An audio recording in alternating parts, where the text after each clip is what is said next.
All right, ladies and gentlemen, boys and girls, children of all ages, welcome to this episode of the Meet the Pressers Riding Shotgun with Charlie interview with some of our favorite people. And I got to say, before we kick this one off, I talked to plenty of people that I've had on the show, and they want to know why they're not on this show. And they're like, what, are we not your favorite? What, you don't like us enough? Well, we're not cool enough for you? Well, we will be racking up a new list because after Thursday's Lieutenant Colonel Alan West, we don't have anybody else booked. This is Danny, by the way. Danny wants to say goodnight. Say goodnight, Danny. Good night, Daddy. Say goodnight. All right. Special guest, Danny. Yes. Well, tonight our guest is none other than the amazing Amanda Suffecool. So cool. She is so cool. Suffecool. She's awesome. She's one of my favorite people in legit. She's one of my favorite people in the world. She's my pusher. That sounds like you have two cell phones. So I would say that the two of you are probably the busiest people in the industry that I know. So anytime I see some post, I'm like, they're doing something again, either rehabbing a house or riding around across the country in a stagecoach.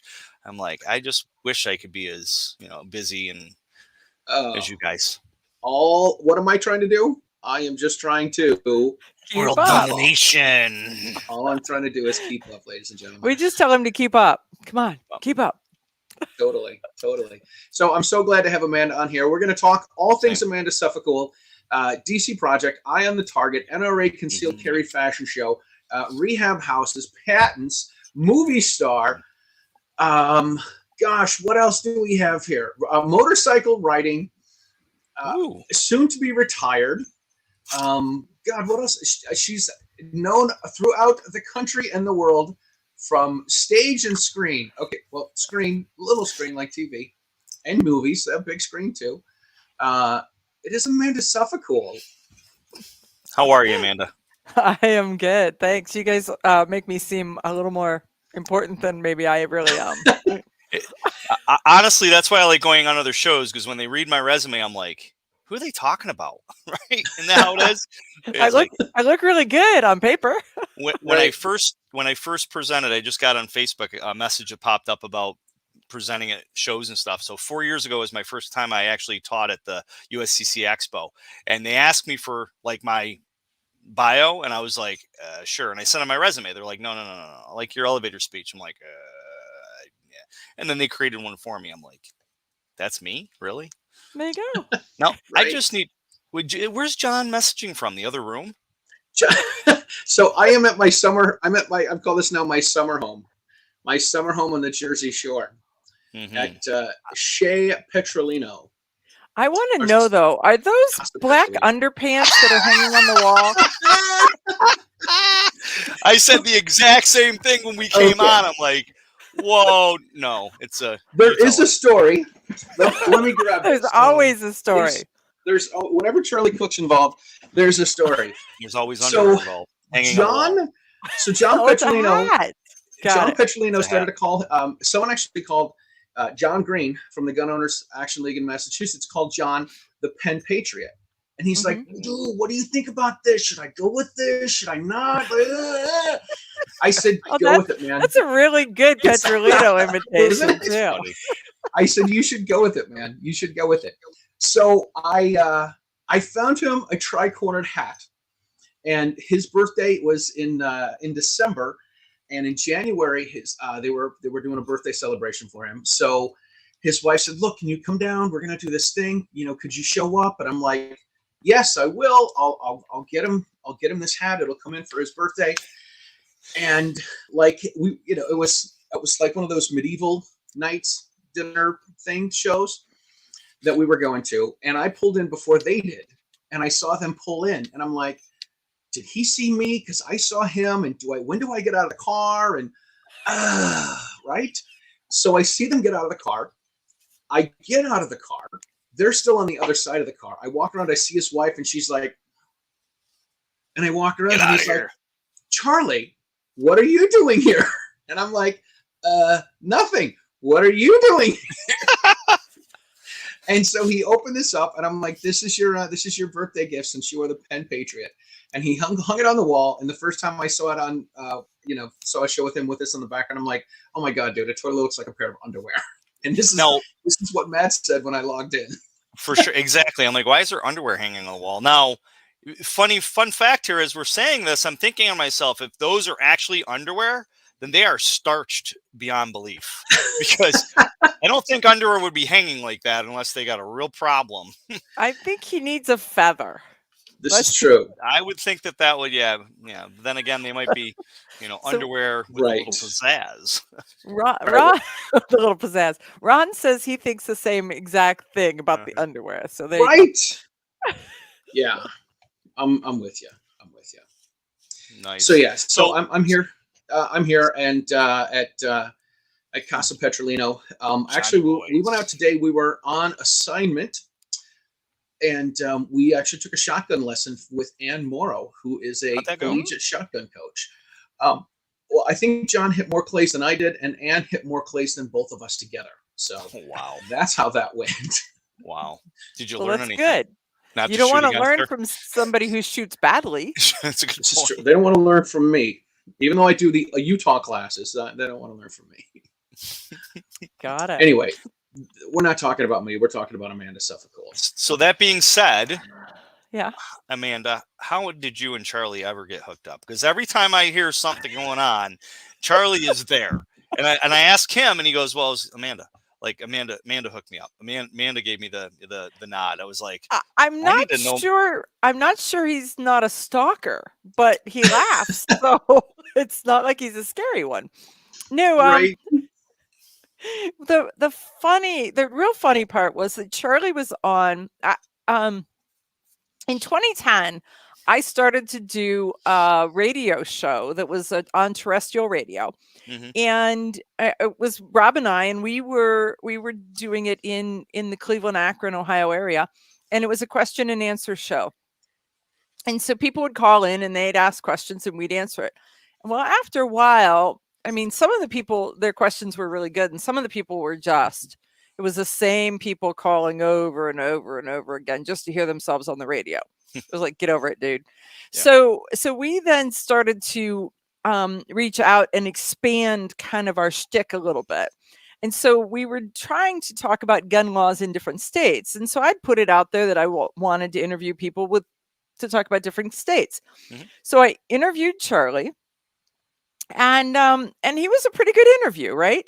So we ended the show. When he hung up, we were like, hey, he was kind of fun. Maybe we ought to have him back.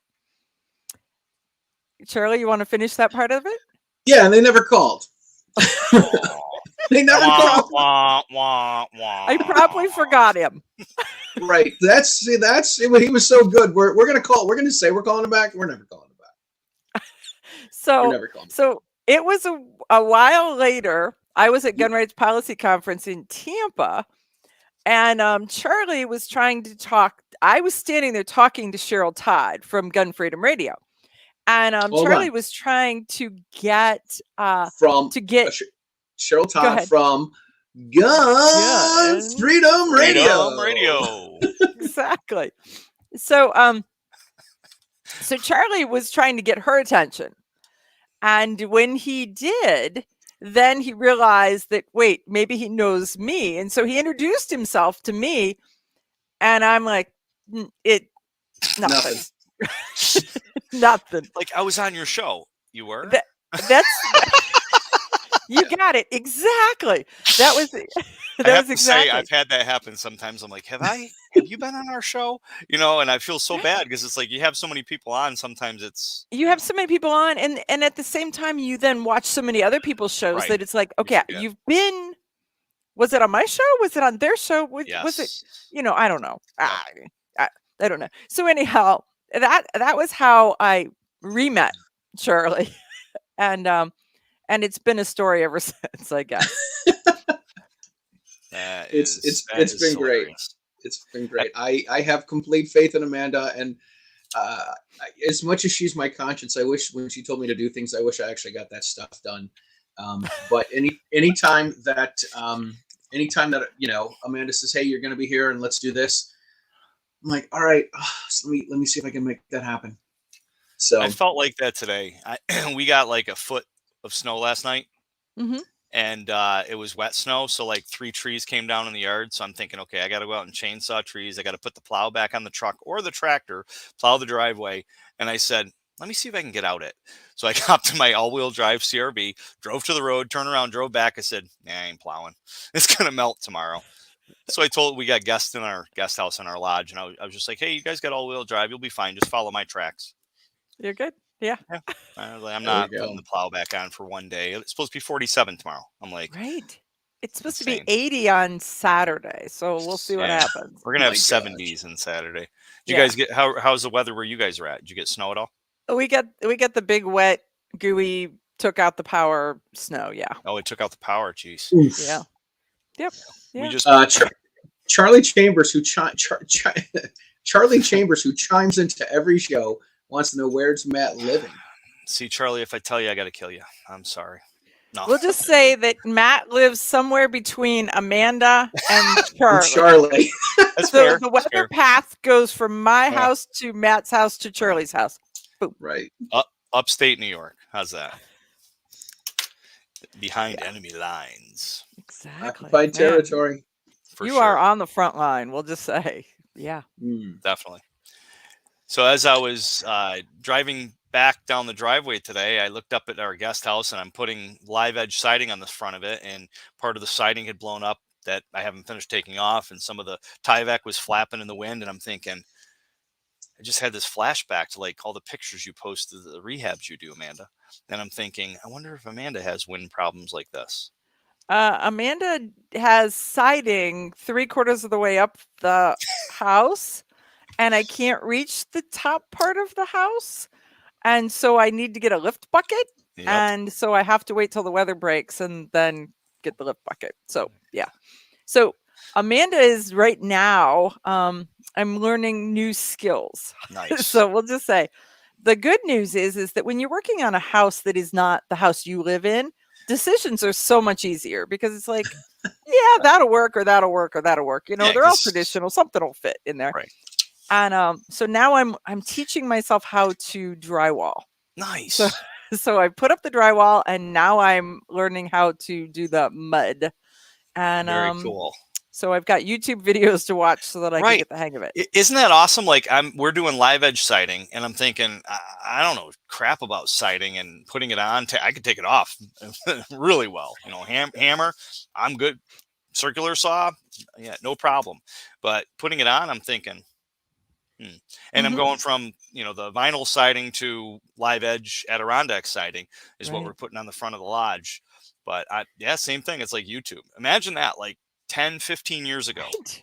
You have to call somebody you know. Now you just call a complete stranger, and they might be lying to you. They might be telling you the truth. You don't know. You Right, figure and it out when the wind hits it, and if it stays up, it's probably good. It's probably good. You watch 3 or 4 of them to see if they all agree with one another, kind of thing. And you know, or if one guy's Right. just kind of out there, it's like, yeah, I'm going to steer away from that. Yeah. It's a So litmus test Mark of the theory. obviously watches my posts because he even knows the names. We've named all of our houses. And so what happens is typically my brother Rob and I, we want to be rehabbing one and getting one kind of ready to be staged to it. Except I accidentally bought an extra one. So now we have 3. Mayhem and, 1 and Mayhem 2. No, we have Mayhem. Then we bought one that was on fire, so we named it Extra Crispy. Scorching. And and then we bought one that didn't have any power for a while, and it has a waterproof basement, and it's full. So it's a pool. it's a pool, It's right? the What's The the good name of that news is It's an that indoor pool. yeah, it's an indoor pool. So once we get the power, then we'll fix all that. But there's that. So we've got the 3. What's the one with the pool in the basement called? What do you call that one? We named it after the salamander, so it's named Mud Puppy. Mud Puppy. There you go. So we have a good time naming all of them, but it is That's cool. it's interesting. I personally think it's fun. It's challenging. It's just good. It's a good thing to do. Our daughter, 6-year-old, likes naming the chickens. I just want to call them breakfast, lunch, and dinner, but it's. Oh no, That probably doesn't go over well. have you two together had Holly Sullivan on? Because she No. names her chickens historical figures. Really? Right. Oh yeah. Oh yeah. She's got one that's Kyle Chicken House. Most of them are named after the Revolutionary War, and then there's Kyle. Right. Kyle's a really little out of place. Like he was in Kyle Wisconsin. is now Kylie, I think, is how that's gonna go. Oh my. Kylie? Yeah. She's a chicken in 2022. Yeah, it's Kyle was a chick. And and then you didn't know what sex it was, and now it's going to be. Yeah. Gotcha. I'm tracking there now. I thought it was self-identifying for a second, and then no. I don't know. Kyle Chicken House self-identified as a hen and started laying eggs. Yeah. Right. Exactly. It's a little not a quicker guy. that way. Well, we've got a female hen that does the act. It self-identifies as a male chicken, as a rooster. Yeah. Huh. Runs around and does rooster things, but it's not a rooster. Or Yeah. at least doesn't look like a rooster. Doesn't cluck like a rooster. So it acts like a rooster, though. So it identifies as a rooster. Who am I to judge? Now that would be cute. Ron says Benedict Arnold for a chicken name. That would be. Oh yeah. That's cool. Yeah, you got to get chickens, Charlie. I have nowhere to put chickens. Like really. Charlie doesn't even want a dog. I do. I was going to write a book and call it "Yet Another Reason Why the Cooks Don't Have a Pet." Well, they double. We're going to get goats, and that'll be meat if we need it. But the main thing is for the milk, and we have chickens for eggs, but if we need them. I want to tell you that dairy goats and meat goats are two different goats. But the Nubian, they say, in a pinch, you could eat the meat because they're larger size. Yeah. We had a registered dairy goat farm when I was growing up. Really? Yeah, we had up to 60 goats. Oh, my goodness. Yeah, we had a lot. 4. We've had up to 60 chickens. Nope. That's nothing to cluck about either, though. Yeah. Yeah, you hear some noise. What the clock? What the clock? So, Amanda, whenever you're ready to expand in other areas and you need help with those rehabbing houses, let me know. I've been working my butt off here with our lodge. Oh, there you go. I'm retiring it literally in 2 days, and so I'm really looking forward to little time to do stuff because right now we only work on houses on Fridays and Saturdays. Really? Yeah, that's it. So we plan it basically, if I'm not teaching or traveling and we don't have anybody in the lodge or changeover, which we usually always have somebody. So the changeover is when I go in. So yesterday I was in there doing a mad rush, fixing this, doing that, cleaning the windows, different things. And Thursday I'm going to go in and do some sanding and restaining. And I got to change out the lock on the door. So that'll be in between guests. Nice. Fun stuff. I'm building walls. So, because Mayhem, I when we bought it, it was worse than I thought, and the upstairs was lower than I wanted. So we just chopped the whole top off, raised it up 2.5 feet, and put a new top on. Wow. So yeah. Oh yeah. That's just that sounds like a lot of work. Oh yeah. Yeah. Well, we stripped it down to nothing. The house went to. I flipped where the kitchen and the bathroom is. Yeah. Wow. There was nothing left. So you flip them and then resell them? Is that how you're doing it? We do a little bit of both.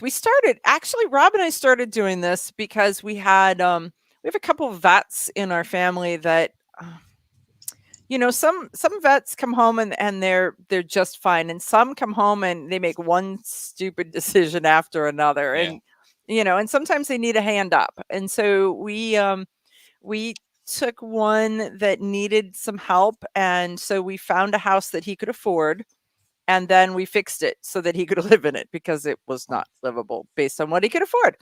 And that was kind of what we started with. And so we started and we did that, and then we did another one, and then we did another one, and then we bought Mayhem. So nice. Well, God bless you. That's awesome. Yeah. So it makes you feel good, Yeah, For sure. That is good stuff. That is good Now stuff. you're always on Charlie about getting his button gear and doing stuff, and I've had those conversations with Charlie, and we all love Charlie. Poor Charlie. Charlie's a project. Is I that what can't we're go on saying? I can't even go on my own show without somebody kicking me in the tail. We love you, Charlie. We love you. That's all right. I got things that my wife's kicking my butt about daily, right? But it's not on a show. Are you putting it on YouTube every night? She does. She puts it on. No, I'm kidding. She doesn't. She's good about that. That's true. I'm messing with you. I poke. I jest. So, I mean, my statement to Charlie has been the fact that we believe in him. And so we think his content and his shtick and his thing is just is really good. And so he needs to be able to showcase that to the rest of the world. For sure. So Jeannie's asking, what's my favorite carry? So Charlie, you're saved. I'm going to switch topics. Okay. So I'll bring it back. So I have a variety of, they say that if you have 17 guns or more, you're a super user. We'll just say I probably meet that criteria. So the gun that I carry primarily is the SIG, the 365. And so that's the one that I take to classes. That's the one that I train with when I go, when we did Faster Saves Lives, or when we did the Masad Ayub thing, and when I went to gun site, those types of things. But then if I'm just like going, I do a whole lot of like Facebook Marketplace. So I'm meeting strangers in strange places, bringing stuff back, and most of the time there, I have a Taurus, one of the Spectrums, and it's a little black and white one, looks like Shamu the whale. And so I find that I carry that more often than not. That's the one that is just easy to grab, easy to put on, easy to conceal, and away you go. You pray you never have to use it, right? It doesn't matter which gun I have. I pray I never have to use it. Amen. And so, that's really it. I want it to be the day that nothing happened. And so my goal is always so that I can go home. For sure. That's spot on. That's awesome. And you mentioned Masad Ayub. Yeah. Clint and I are going to be hosting him in November. Okay. So meetthepressers.com events, and that list there, we've got the MAG 20 and also the Deadly Force Instructor class that we're going to be running. So if anybody out there wants to take a class from him before he decides to retire, he says he's not going to, but I can't imagine he'd want to do this much longer. I'm just going to say that he's not getting any younger. And if he's on your bucket list, you want to take it, take care of it, deal with that now. Thanks, Charlie. Yes, I'm glad it's a fun show. Charlie wants to know what the score was between Ohio State and Michigan, but that's the wrong show, man. Yeah, wrong show. This is the worst darn sports show. Ohio State and Michigan. What is that? Is that golf? That would be a sport of some sort, right? Yeah, cricket.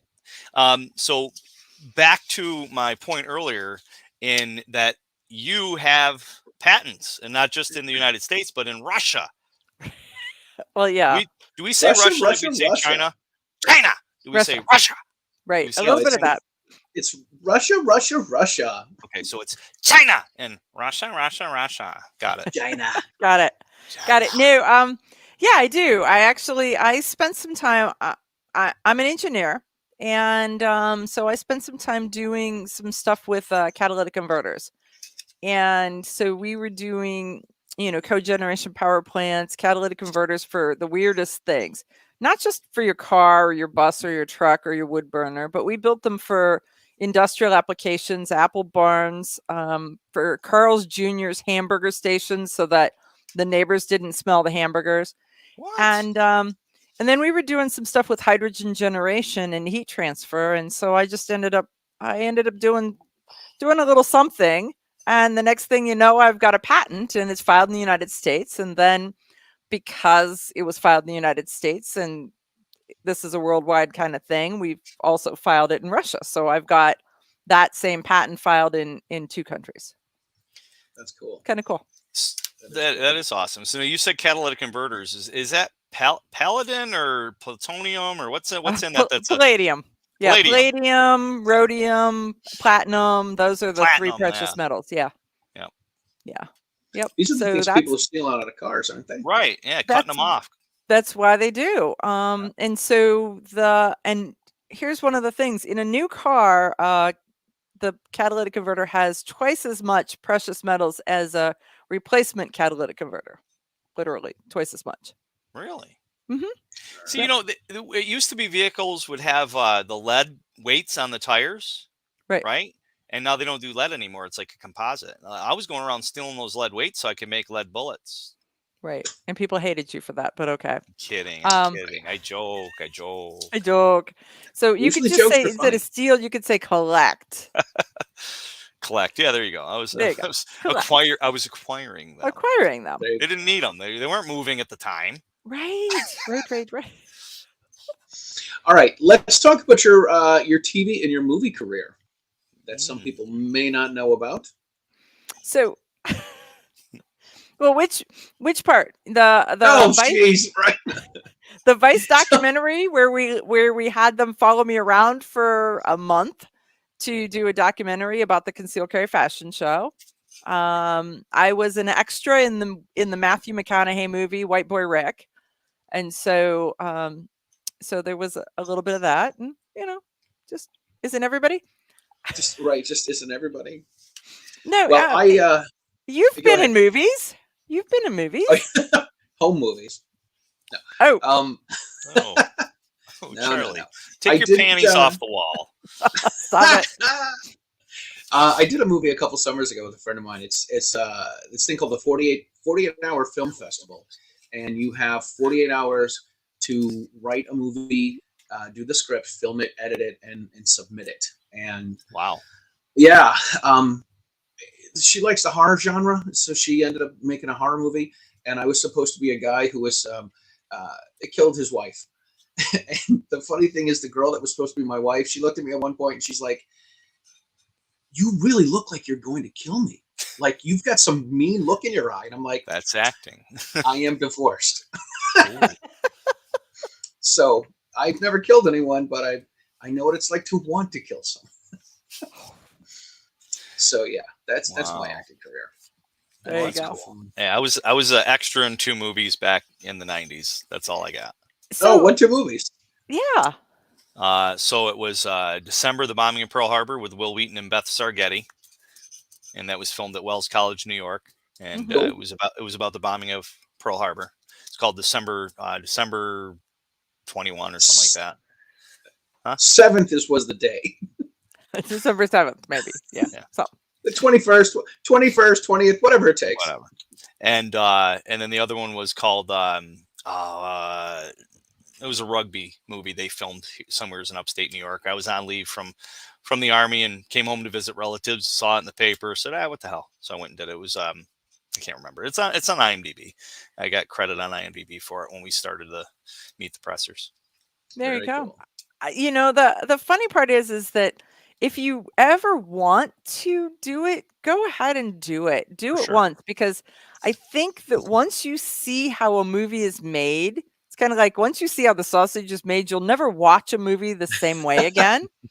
Because never eat a sausage the same way. Right. You're sitting there. I mean, in the scene that I was in the opening scene of the movie White Boy Rick, and it was a gun show scene, and they filmed it 10 ways from Sunday. So we had to be there at 5:00 in the morning, and we were not done till 10:00 at night. I mean, they had us there. This was the day. This was what they were doing. And some of these poor saps, they gave them props. And so one guy was carrying around, or more than one was carrying around, a hot dog, and they were supposed to be eating it on screen. Well, take 47, your hot dog is pretty gross, right? So now they're all looking for a place to hide their hot dog. It was just Charlie. It's not that kind of a show, Amanda. Come on. Back to that. Yeah. So yeah, it was just it was really interesting. But when you watch now a movie, you watch the extras in the back, and you'll see the same people in different shots, and they move around, and they're not supposed to, but they are so driven to be in front of the camera that they will trample one another to be in front of the camera. And it's well, there was one guy, I mean, because we saw the same people over and over and over again, but there was this one guy, and he was like, yeah, I do this for all my vacations. And he said, I was just down in Cincinnati filming a movie, and I was there for 8 days, and I was naked 7 of them. Oh my! And I'm like, naked? And he said, well, I was wearing a modesty sock. Modesty sock. I can only imagine what that means. They don't put those on their feet, do they? I do not exactly know what it looks like, because you know how your computers work. I am not Googling that, right? There's no way in the world that I even want my computer to think that I want to know about that. Yeah, there we go. Just pull up Charlie's history. It's in there somewhere. Oh, I was going to borrow his phone so I could Google it on his phone. Right. We'll do this. I use my wife's phone. Be like, hey, can I use your phone real quick? Right. Honey, why are you looking for a modesty sock? All right. Let's. We're gonna backtrack a little bit to possibly get on track with things. G Webs has a question here. Okay. Where do you see our 2A fight this year with the new rules and those soon on the way? The court cases and constitutional carry, the DCProject 6 years into the game, another 2A rally, events in person, etc. What do you see coming down the path? Okay, so September 17th is going to be another 2A rally on the Capitol lawn. I have applied for the permit. It's going to be called the We the People 2A rally, hosted primarily initiated by the DCProject. And it will be the culmination of our week in DC. And then we are going to start to invite notables from across the country. Awesome. And to do that type rally again, because we think it's good. So Cody knows what a modesty sock looks like. All right. Thanks, Cody. Thanks for saving us. So we're going to be doing that. I can't wait to see what's going to happen with the Bruin versus New York State Rifle and Pistol Association. Yep. The thing that I'm seeing, though, is a lot of the states are kind of anticipating what they're going to do. And their anticipation is that this case is going to open up gun restrictions, lessen gun restrictions across the country. That's kind of what they're sort of seeing.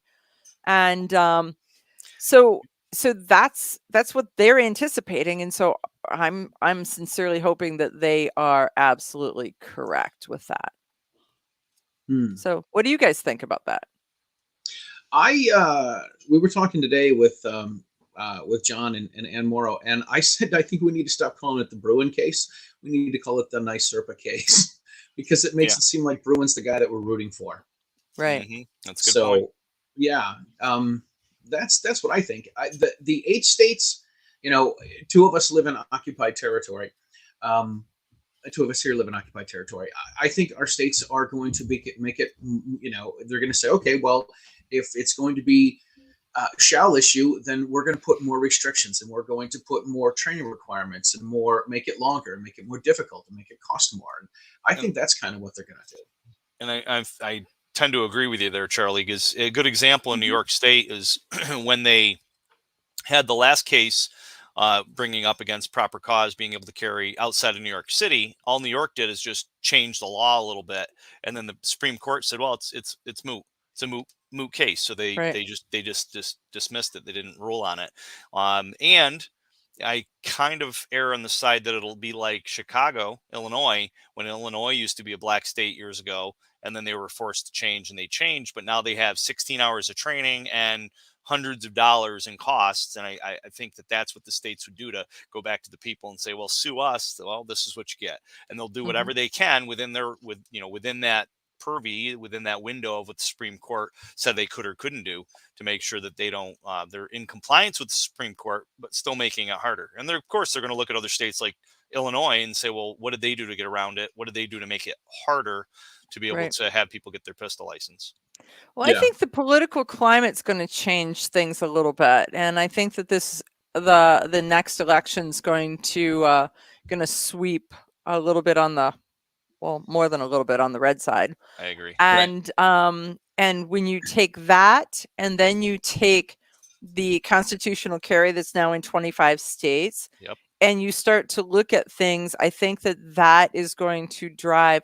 And you look at the fact that Thomas Massey, who runs the Second Amendment Caucus, has someone who is primarying him because they say that he is not pro 2A enough, I think that you're going to see some national bills. Very cool. My concern always with the national stuff, and I've said this a lot before, is that just especially in New York State. I mean, we look at it. Yeah. We've already got it's illegal to harbor fugitives at the federal level. It's illegal to do illegal drugs such as marijuana. But you've got New York State passing, safe harbor city, safe harbor, towns and villages in New York State, letting people come in here who are illegal, and not to mention, they're also allowing people to not only medically, but also now recreationally smoke marijuana and have marijuana.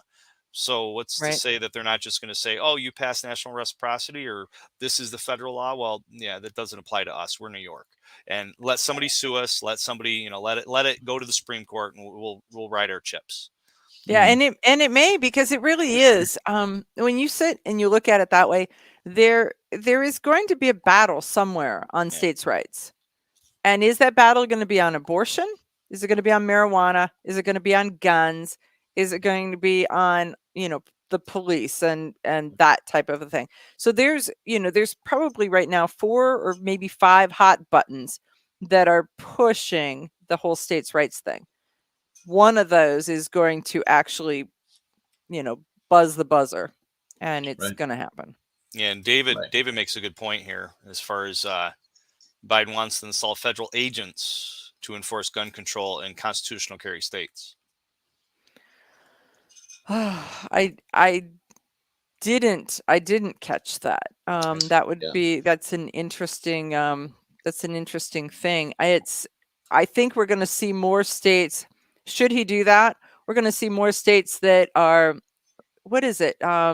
Missouri that passed a law that says that they're not allowed to support any of the federal police. The local police are not allowed to support any of the federal police. One of the states. I think it was I Missouri. Didn't hear that. Yeah, so there is one, that is that. Oh, okay. So Pete's talking about the video series that the DCProject put out, and it is amazing. If you have not seen the DCProject's 2 videos, it's a 3 video series, and believe me, we negotiated really hard with a company to help us put those together. But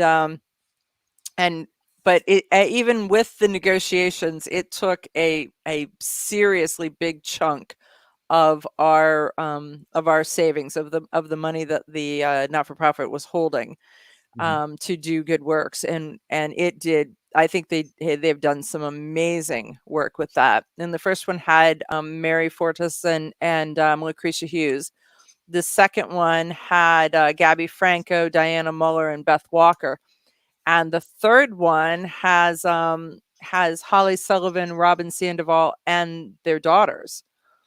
So it's going to come out. It's going to come out a little later, Mother's Day ish. And so I can't wait to see what that looks like. That's going to be cool. Yeah, they are amazing videos. Melvina wants to know, is there? Yeah, DCProject, the DCProject YouTube page or YouTube. Yeah, look for DCProject on YouTube, but I'm sure they're on the DCProject Facebook page, which you should be following as well. And the DCProject Twitter. So it's kind of on all of those. Yeah. Yeah. Very cool. Yeah. I probably should have done this a while ago. I'm going to take off my shirt here. Oh, no. Oh, no. Oh, yeah. Oh, no. No. Oh. Sporting my I want to be like Amanda Suffecool shirt. So there cool. are. That's a very limited supply of shirts. Let's say. Hashtag. Hashtag. I want to be like Amanda Suffecool. It was. Well, mine's not as cool as that one, but Yeah. I love full semi-auto. Fully semi-auto. Pick yours up at meetthepressers.com. There you Nice, go. Charlie. Cool. Oh, great! Here we go. The worst thing you can do is encourage me, guys. Okay, yeah, Patrick, we did not want to see that. We already started before the show started. See the thing on the wall. Right. All right, CNT is here. Awesome. Right. All right, let's we haven't mentioned this, but we are doing a giveaway tonight. So if you're watching the show and you're tuning in live, you need to go to meetthepressers.com/giveaway, and you need to enter in the code COOL, COOL, for Amanda Suffecool. And tonight we are giving away a SIRT training pistol. So it's $250 SIRT training pistol giveaway. My eyes. Yeah, I'm not taking another layer off, so that's out. But we are giving one of those away before the show ends. So if you are watching the show, please meetthepressers.com/giveaway and enter in the code COOL. So we're giving that away tonight. Yeah, you got a good bunch of people signed up. You know, now that we're taking Awesome. off clothes and talking about clothing and stuff, I think it's perfect lead up to talk about fashion shows. Yes. Exactly.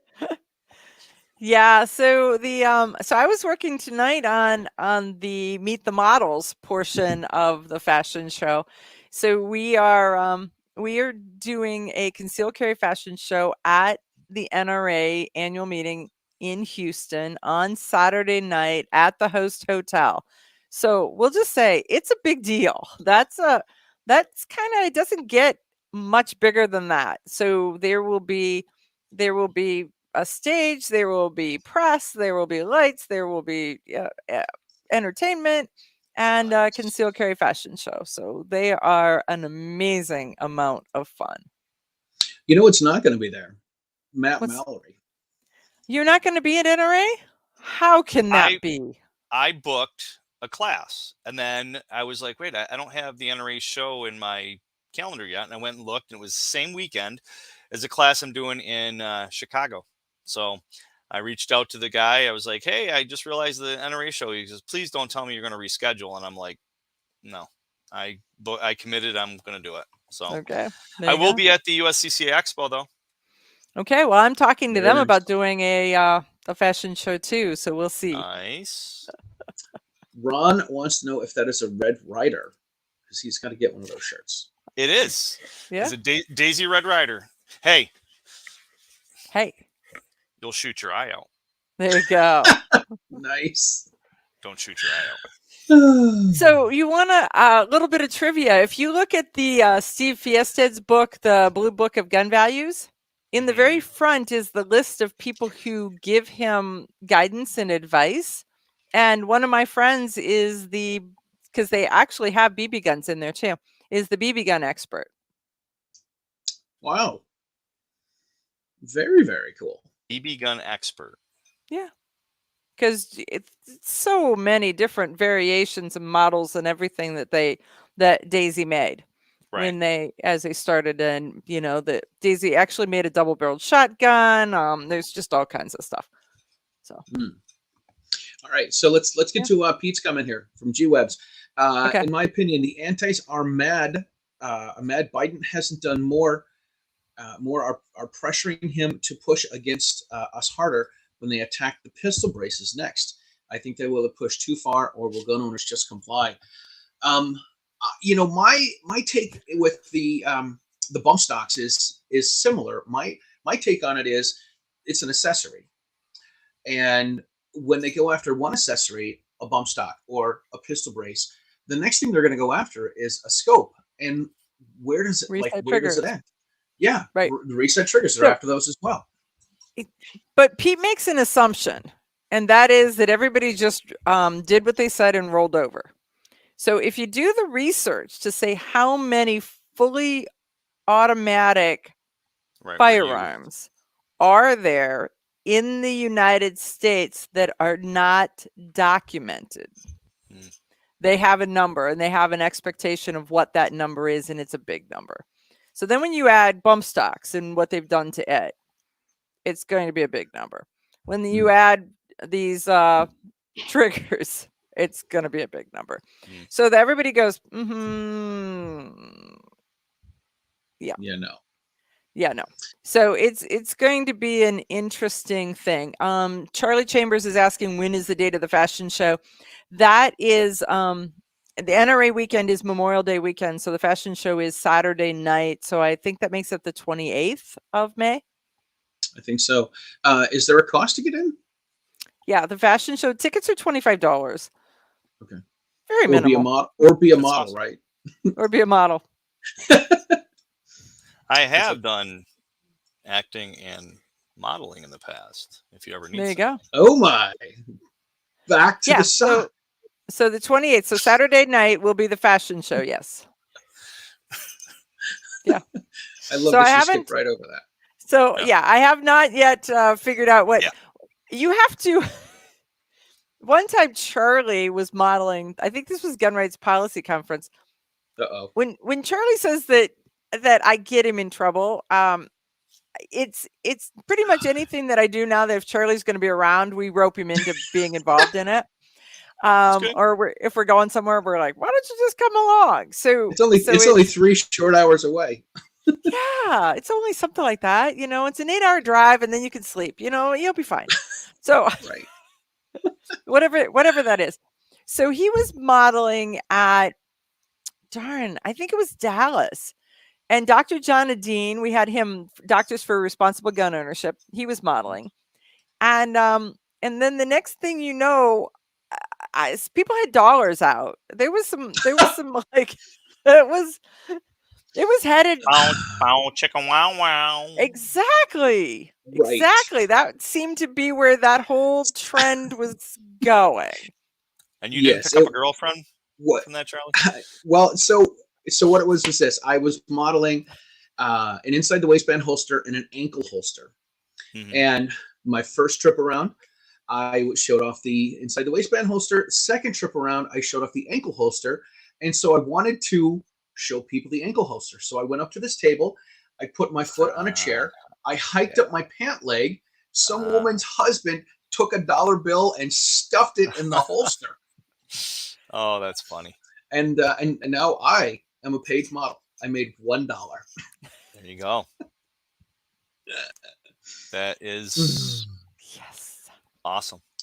All right, so so Ron here thinks I should wear the triangle hat. I didn't want to put it on because I got my little my headphones on here. No, it does. It really does look like. Yeah, it's just- it makes it even more fun than I bought it for him. He's got it Well, hanging on the wall.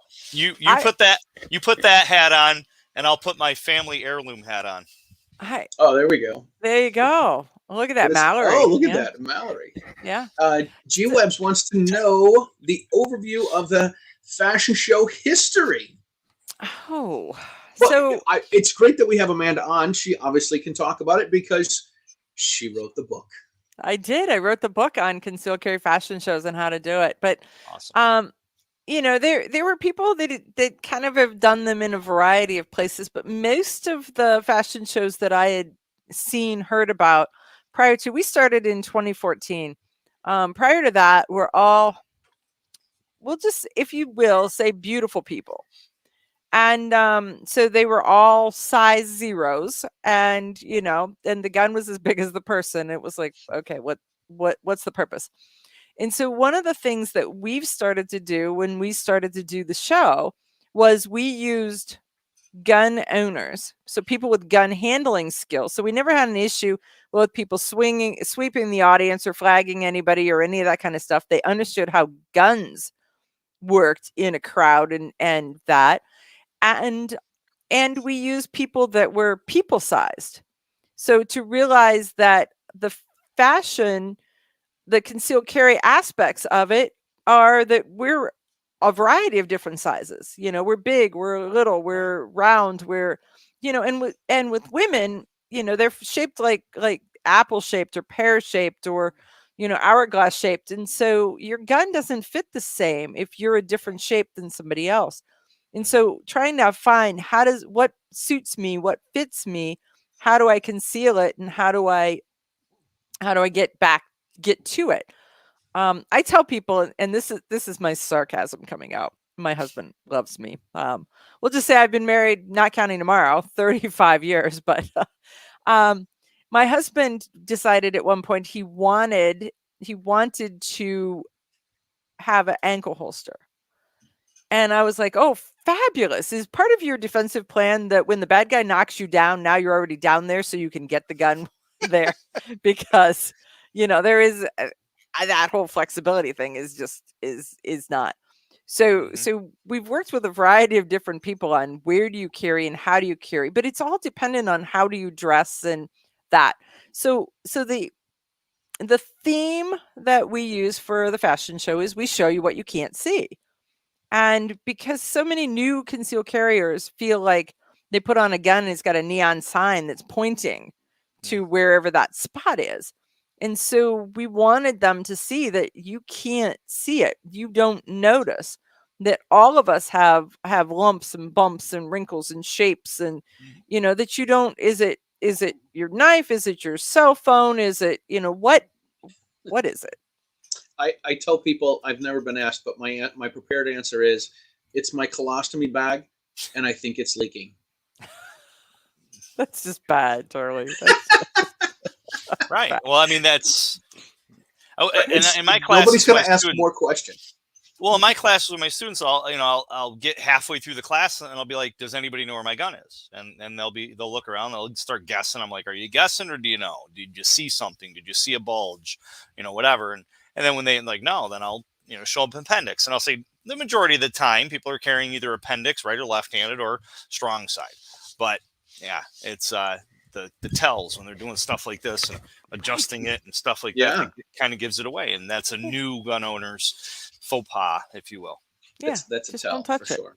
Yeah, don't touch. Charlie says that's his line too. This is Charlie. It's part of the Charlie deal. The part of the Charlie deal. I think that the only time I've really identified that somebody he likes your line, that somebody has a gun is when they're carrying back at like 4:00 and they stand up and the chair comes with them. Right. I mean, right. Then it's like, hey, there's a clue. Or they bend over to tie their shoes and you see this big thing sticking out of their right. Yeah. This is when you finally pay attention to your junior high coach and you start bending at the knees. So we're running down on time here for our giveaway. I'll be picking the winner shortly. So if you haven't registered yet, go ahead and go to meetthepressers.com/giveaway and enter COOL, COOL, because we have a very cool guest on the show today, Amanda Suffecool. And you can win a SIRT $250 training pistol. Thank you to our newest sponsor of the show, Next Level Training. Awesome guys, awesome product. Nice. Yeah. So besides everything else that you have going on, you've got a 2-hour nationally syndicated radio show. You have the only pro-gun nationally syndicated radio show that is hosted by a woman. You've got the DCProject. You've got your Realize Firearms Awareness Coalition. You work tirelessly in your state for the Republican Party. What else do we need to know about you? Like, there's like legit. When I don't hear from you, I'm like, oh my God, Amanda's going to call and ask me what I've been up to, and I've got to come up with something good. and I legit, like, when we did the fashion show in Cleveland in 2017, we did the fashion show. That was the culmination of the was it A&E that was following you around Vice. For a month? It was Vice, A&E's Vice at that point. Mm-hmm. Yeah, so we did that, and then we did the Friends of the NRA dinner. And at the Friends of the NRA dinner, like they're like, okay, this table go first, and you're like, no, we're going first. We have a radio show to go do tonight. So we grab some food, and you're just like, keep up, and I'm like, keep up with what? I don't know what's going on. I'm like, we've got to get from here, from Cleveland to Kent. Right. And, so we raced there. We did the radio show. I won a gun that night. Somebody called in and said I won a gun. Awesome. And of course, I live in occupied territory.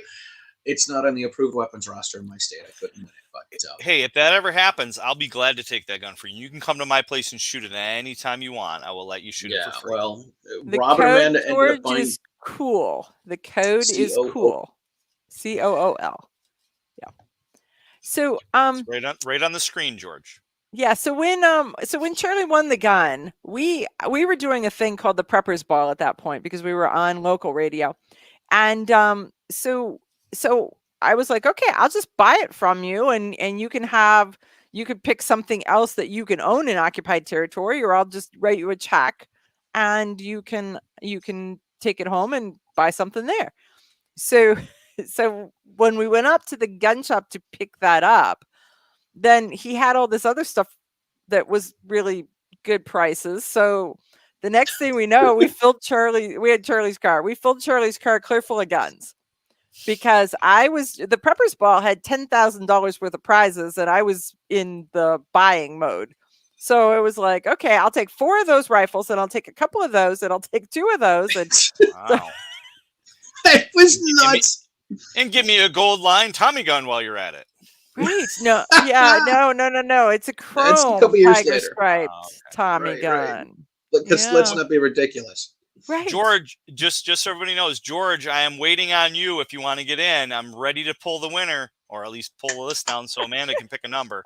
And I don't see you on there, George. So because you and I go way back. Work on it, George. Get on it, Sweet bro. There you go. So yeah. What? So we're what? on. So we're on. We have all these guns in my car. Yes. We're on Interstate 80. I had to pull over to change the batteries because we were filming one of the early episodes of Riding Shotgun with Charlie, and we a cop pulls over, and in Ohio a cop pulls over and like sits in the Jersey barriers and keeps an eye on us. And Well, in because Ohio, Charlie parked right next to the sign, literally right next to the sign that was here that said, "Do not stop on this road. This means you." Unless it's an for emergency. emergencies only, right? And it was an emergency. We had to change the batteries. So in Ohio, you have to tell the police if you're pulled over and you're carrying a firearm. So and Amanda and Rob are like, yeah, that's what you have to do. And I'm like, Amanda, what do you have? And you're like, I have a gun in the purse. And I said, Rob, what do you have? He's like, well, I got a couple of rifles and a couple of handguns back here. He's like, what do you have? I'm like, I have a gun on my ankle. I have 1, 2, 3, 4, 5, 6, 7 guns in the trunk. So we're like, well, if we get pulled over, what? Like, we're gonna have to tell the police. You guys gonna have guns in the car? Yeah, we have 11 guns in the car. Where are you guys going? Nowhere. What are you doing? Nothing. Yeah. Like, we're just driving. Like, what else? See this? What do I need to be doing? Exactly. Oh my But it was literally that. I mean, and so in the pictures you can see the sign and you can see the police officer. Well, I Yeah, took it down, so- Amy, because You're late, girl. You missed. I got You're her on late. here, and I got George on here too. Those late bloomers, them.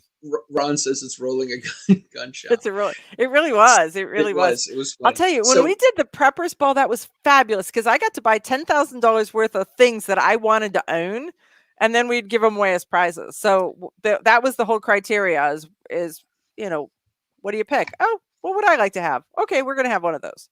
All right, so we're going to do this a little differently than before because I want to showcase the amount of people that have actually entered the contest in the 10 shows that we've done up to this point, which is an astounding 600 entries.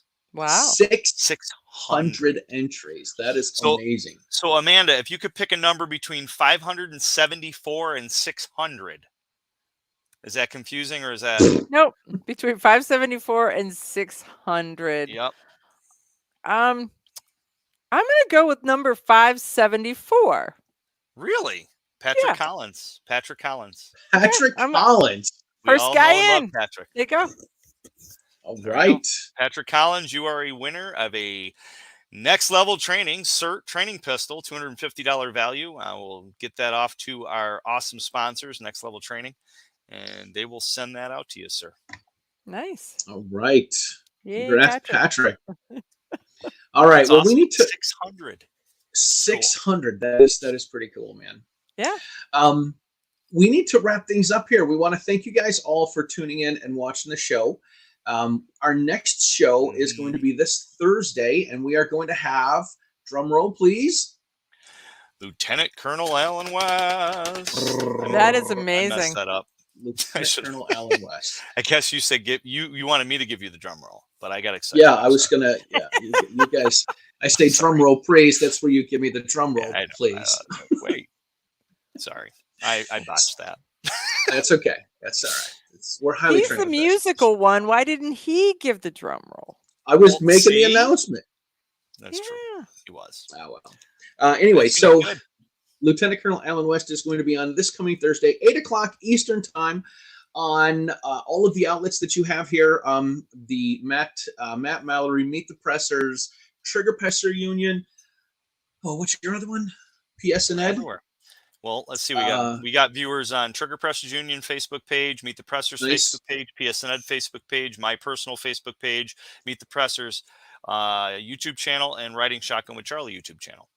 All right. Tonight we actually had viewers on all of those. So, and Look at when do you come off being banned so that it'll show up on your stuff too? 56 more days. This is a bunch of. It's a crock of cheese. Let me tell you that right now. Oh my goodness! I got banned for. We are working on putting another star-studded group of people together. We don't have anybody booked after Thursday. We're going to start doing a 2-week, every other week live episode. So we kind of went out with a bang for the weekly thing by doing 2 this week. And then, so in 2 weeks from this week, we'll take a week off. And then the week after next week, we'll have somebody who knows yet. But it sounds like Charlie's got a whole list of people that have been reaching out to him. So yeah, they're all irate. Aren't I special enough? Yeah. Right. Enough about us. Amanda Suffecool. Yes. There are 10 million places people can find you and watch you. Yeah, give them to us. Well, so the easiest is to go to my Facebook page. It's under my name, Amanda Suffecool, or you can go to. Pardon? Spell Suffecool. Suffecool. SUFFE. Cool. Suffecool. And 2 F's, 2 O's. 2 O's. 2 F's, 2 O's. You're right. So, and then the other place is EyeOnTheTargetRadio, EYE, like EyeOnTheTargetRadio.com if you go there. And then I'm doing stuff on podcasting, but my podcaster flaked out, and so I switched, and something's wrong. And did I tell you I'm retiring this week? So well, you'll have lots of time to fix that. There you go. I was just alluding to the fact that based on retirement, I'm now old, and maybe this is not my thing, but we'll see. We can't do it without you. We can, who are we going to have to keep up with if you're not doing this? We got to fix the podcast, though. Yeah. What else? You got the DCProject show on Friday nights, Oplens at 7 o'clock. Yeah, so if you go to Opslens, 7 o'clock on Fridays or 5 o'clock on Sundays, you'll catch us there, because our radio show is 5 to 7 on Sunday nights, and we're radio and TV. The Women for Gun Rights show is TV only. And other than that, I just kind of guest host in a couple different spots. Tomorrow night, I'm filming the Rob Morris self-defense gun stories. Awesome. I'm taking a couple weeks of hiatus off from the Polite Society podcast because I'm going to Florida, pick up my husband, drive back, take a little vacation. Yeah. Nice. You got the mingle too, right? Yeah, I got the mingle. This is why we can't. This is why we cannot keep up, right? Well, you got the mingle, right? I got the mingle. The complete combatants mingle. So yeah, when you start to look at the schedule, it's kind of crazy as to what we've got going on. But the mingle, the NRA, then the DCProject team match, then jeez, I don't know. There's just so much stuff. I don't know how you guys do anything else with all the stuff you do. God bless you. That's awesome. I'm thinking to myself, it's a lot of speed. Yeah, a lot of speed. And tried that once. Yeah, that's what's wrong with me. Totally. No, just a little bit. Just a little bit. Well, we want to thank everybody for viewing tonight. We broke 3-0. We got up over that number, which was awesome. And obviously 600 people that have entered the contest to get fun, cool gadgets and gears. We want to thank Amanda for coming on. Thank you for gracing us with your presence. Well, thanks for having me. And it's always fun. It's always fun to catch up with you and your witty humor. She's the best. So Melvina, really they're talking to me about doing a fashion show in California. Aegis Authority. That's the group. It's in California, but I can't tell you where. California is a pretty big place. For sure. Aegis Authority is talking to me about it, so we'll see. Awesome. That's cool. My sister lives out there. Cool. All right, listen. Thank you guys all for tuning in. Please like and what do you do? Like and share and subscribe. She says she knows them. So come on, girl, make it happen. Anyway, so we thank you guys for tuning in and watching the show. Please like and subscribe and follow all of us on our YouTubes and Facebook pages. And we will see you on Thursday night. Again, Amanda, thank you so much. We'll talk to you guys soon. See ya. Stay safe, everybody.